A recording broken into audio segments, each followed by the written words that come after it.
Good morning, or afternoon, or evening. This is Eric with His and Hers HHQ. First and foremost, I know it's a day late, but I want to say Happy Mother's Day to all the mothers out there. First and foremost, to my mother and my mother-in-law, both of who departed this world, obviously, I believe sooner than, or younger than they could have been. I'm sorry. It's still emotional. We miss you two, and Happy Mother's Day. Next, to my wife and my daughter-in-law, I want to wish both of you a very, very happy Mother's Day. Both of you are fantastic mothers, and I'm proud to know both of you.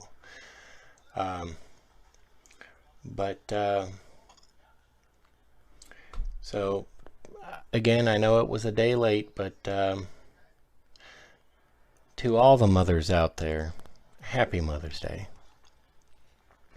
Now, on to the build. All right, we are coming down to the wire, I do believe. We are much further along than I was, again, than I thought I would be at this point. But I've actually managed to pull off enough hours in the last 3 weeks that, yeah, we are really trucking along. All right, now, first off, this is the toolbox that I said I was going to scratch build.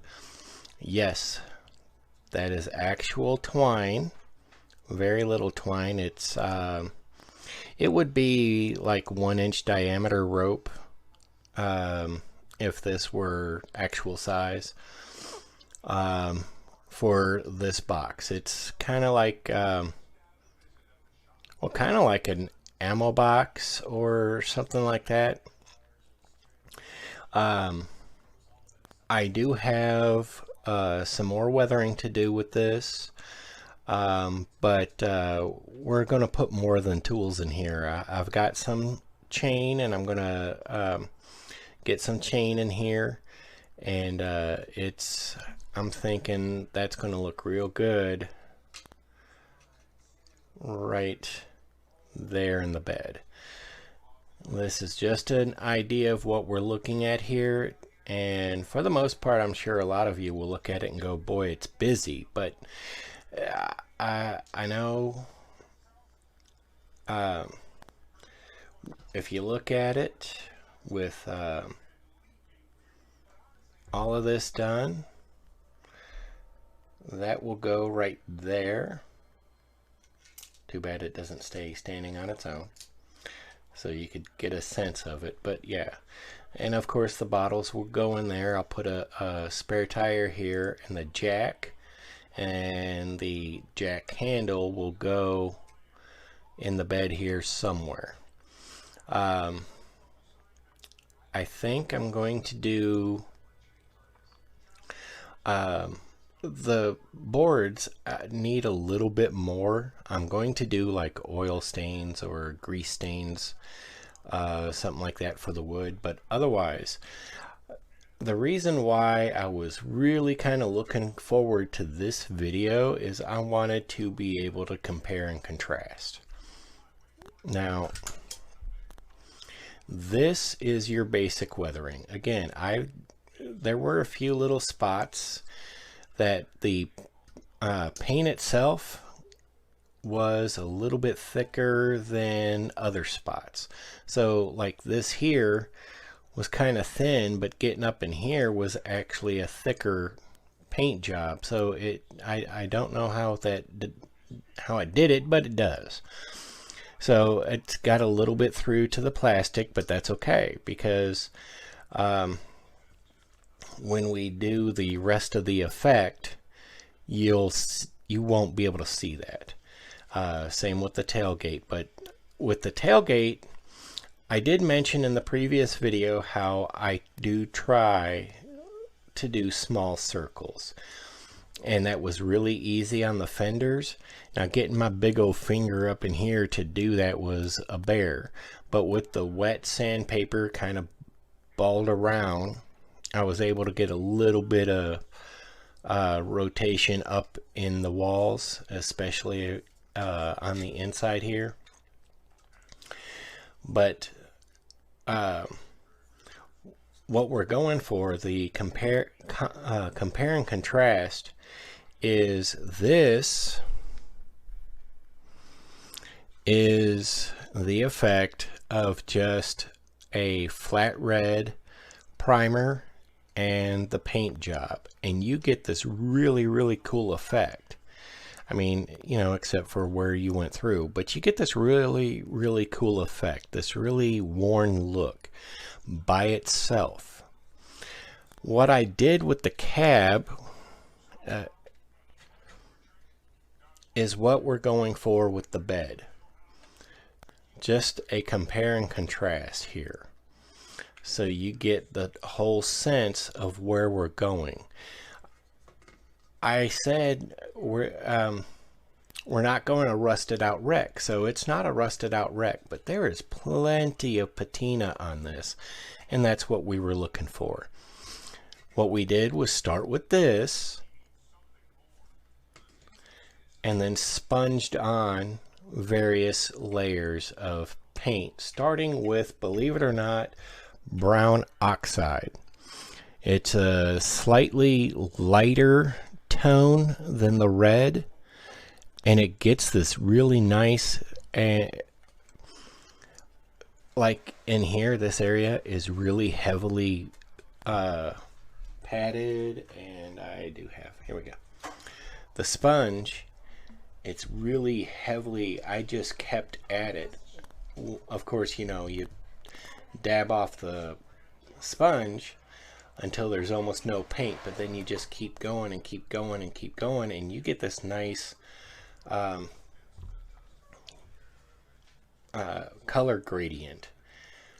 Now, as you can see in the seam here, that's going to be touched up with my brush because that's way too bright. But now you've got this more yellowed, orangish, reddish rust tinge in here, and up here the darker areas are done with burnt umber, and it's really thinned down with water that's been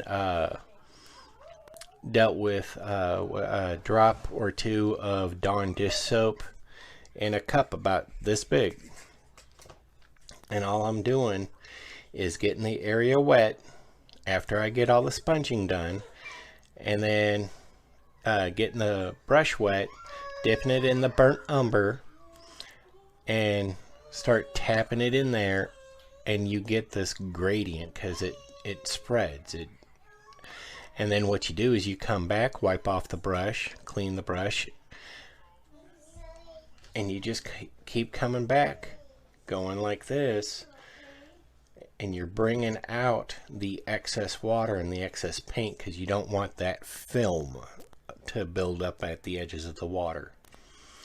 But yeah, so we get that all the way around the cab, and yes, you can see where even the chrome, which I did take care of, the chrome has rust to it. What I have to do now is the touch-ups with the burnt umber and get the chrome work looking a little better. Okay, I say a little better, but you know what I'm saying. But there's just a little bit of touch-up work left to do on the cab. Most of it is just the hand painting and stuff like that.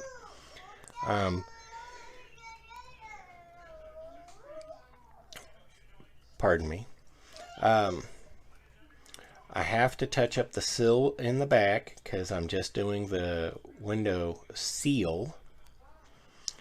And then on the inside of the engine compartment, I'm going to just do a dirty wash. Just kind of a dirty wash because the inside is not going to be that rusty because it's kind of a well-maintained vehicle.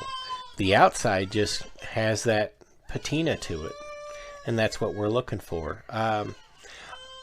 So I'm hoping by Wednesday's video I will have the decal on